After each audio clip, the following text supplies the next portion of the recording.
Jim, why don't we preview AEW All In London? I'm all in on that. I got paper right here. All In London, which takes place August 25th, 2024 at Wembley Stadium. It's the second edition of All In London following last year's record-breaking event. Let's go to the card. This one. Well, now, wait a minute. This can't be the whole card because they're still setting matches up because it's, just a little over a week away. They got plenty of time to add 4, 5, 6, 8, 10 matches, right? And let me go to the official AEW website to see what they have. I'm on Wikipedia because I've learned they usually have more than AEW's website. I'll just keep this up here in case there's anything they don't have. Jim, apparently this will be on the pre-show. We may have to watch this one. Uh-oh. Chris Statlander and Stokely Hathaway versus Willow Nightingale and Tomohiro Ishii. Oh, good Lord. How the fuck did that get booked? What the fuck?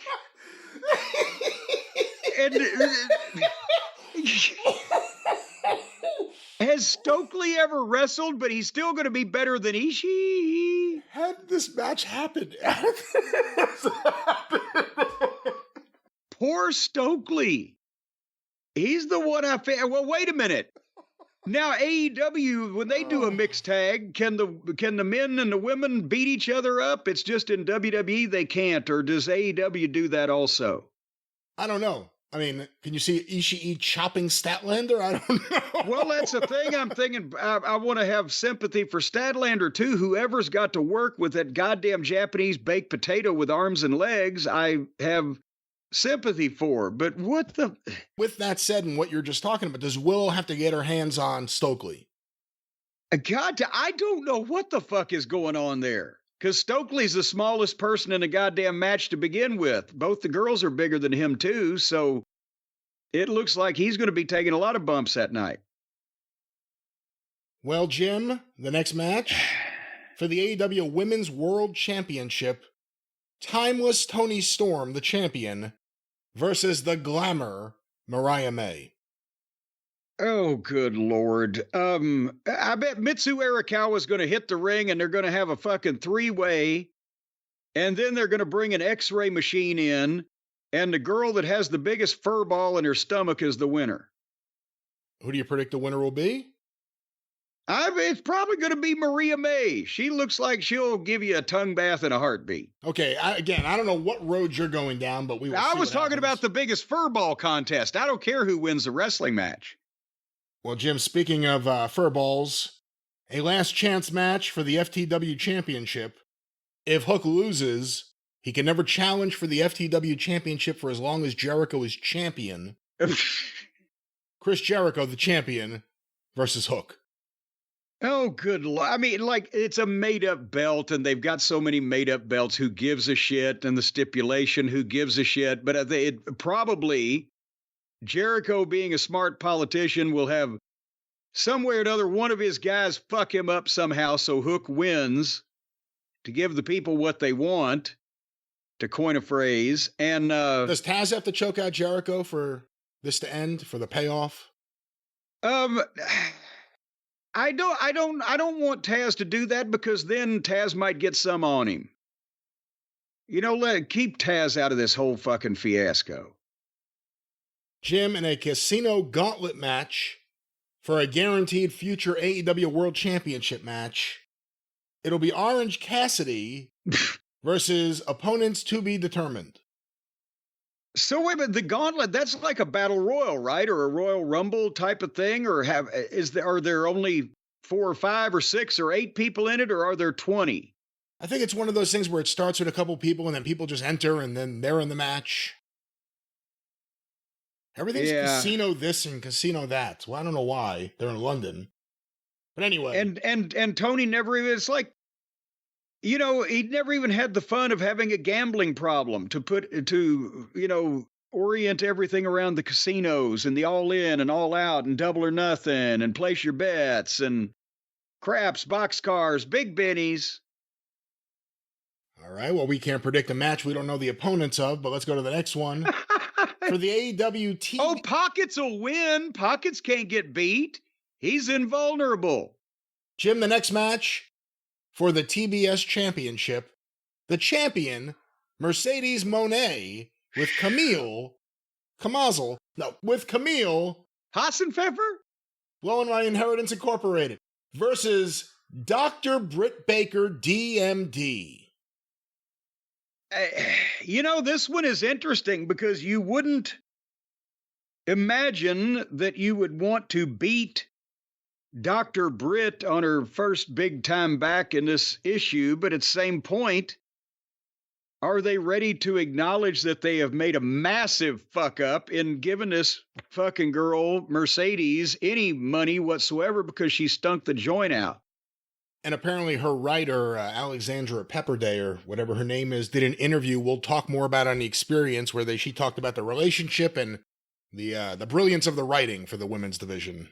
Oh boy, yeah, I'm telling you, it is goddamn Oscar Wilde would be proud.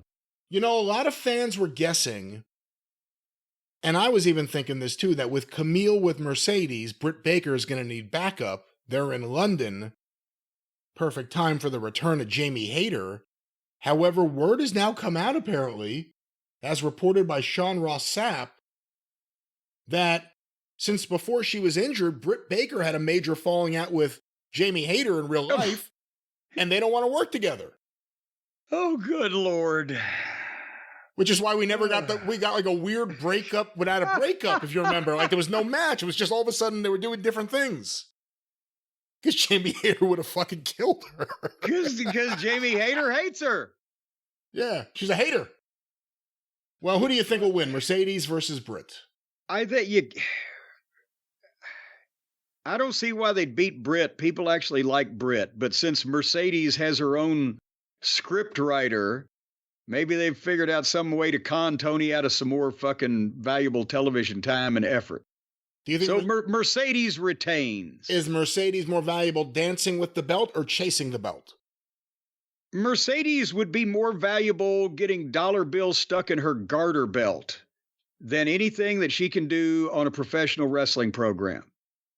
All right, there's words to live by. Let's go to our next one here, Jim. The next match. This one, a tag team match for the AEW World Tag Team Championship. The Young Bucks versus FTR versus the Acclaimed. Well, wait a minute. Are they saying that already? Wikipedia is. AEW is not officially.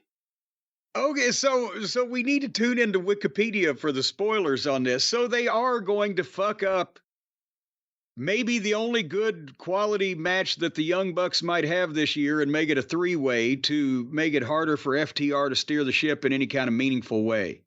It doesn't matter. The tag team division's dead. It just doesn't matter. Well, yeah, but at least it might have been palatable to watch. But now we can save some time because this fucking fiasco will go on for hours and hours. So, yeah, three-way. Who gives a shit? Probably the Buckaroos will retain in some nefarious fashion. They should just change the tag team titles to the it just doesn't matter championship. Jim, for the TNT championship, in a coffin match, the champion Jack Perry, Taco Bell Jack Perry, versus Darby Allin. The first time in history, as I mentioned earlier in the program, where they have a professional wrestling match between two grown adults with a combined weight of under 300 pounds. Once again, you would think that on the big show in a coffin match, Darby would have to win, but since Tony books backwards and the nuclear war comes before the goddamn minor border skirmish, maybe Perry will fucking take it. We have two more matches, Jim. Oh, good heavens. For the AEW American Championship, the champion... What the fuck did England ever do to us to deserve this kind of treatment? For the AEW American Championship, the champion MJF versus Will Ospreay. Thank God they're going to have that, because at least we'll enjoy. See what I did there? A little pun. We will enjoy watching it more than anything else on this journey through hysteria. And I mean, again, I don't know why that it's come to this in this fashion. to where that MJF has just returned and switched heel, but now you got to beat him. But you have to beat him because it's fucking Osprey's home country and that's the most important match, and you don't want the people to go home any more unhappy than they're already going to be. And some people will say, well, MJF beat him in the first one or whatever the fuck. Well, this could have easily been done in a lot.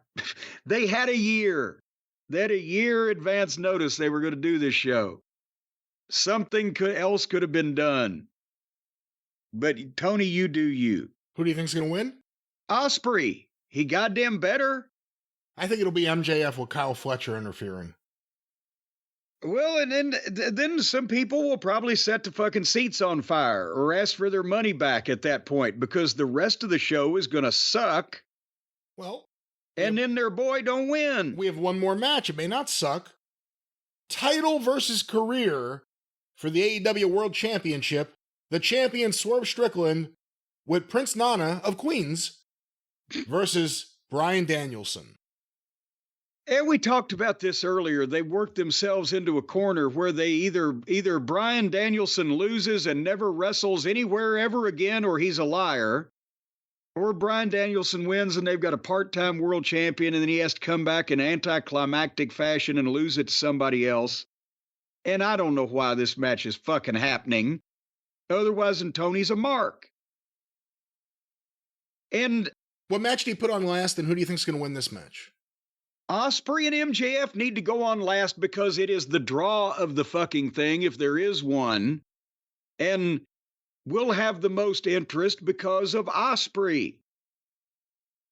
And at this point, I bet Danielson's probably going to win the thing. Because, and if Danielson doesn't win the thing, Osprey better. Because then in your two main events, you've got the people being pissed off in both finishes. I would put MJ. I won't say I would do anything. I wouldn't be having these specific matches with these specific stipulations and setups. But I would put MJF and Osprey on last, and Osprey would win. And then at least people would be happy. And yes, Danielson and Swerve probably be a good match. But it's not going to have the emotion of Osprey is new. He's young. He's just got there. And he's their home son. Even if it's Bryan Danielson, if they react more to him than they do to Osprey right now, the company's in trouble. Because the other guy's 40-something years old with brain damage and about to retire. If Osprey's not going to win, though, would you have him go on last? If he's not going to win, well, if he's not going to win, you might want him to go on last so they don't set fire to the fucking stadium and prevent the rest of the matches. What? I don't know what the fuck's going on here. Well, that seems like a great way to sum it up. AEW All In London. We'll be reviewing it on the show next week.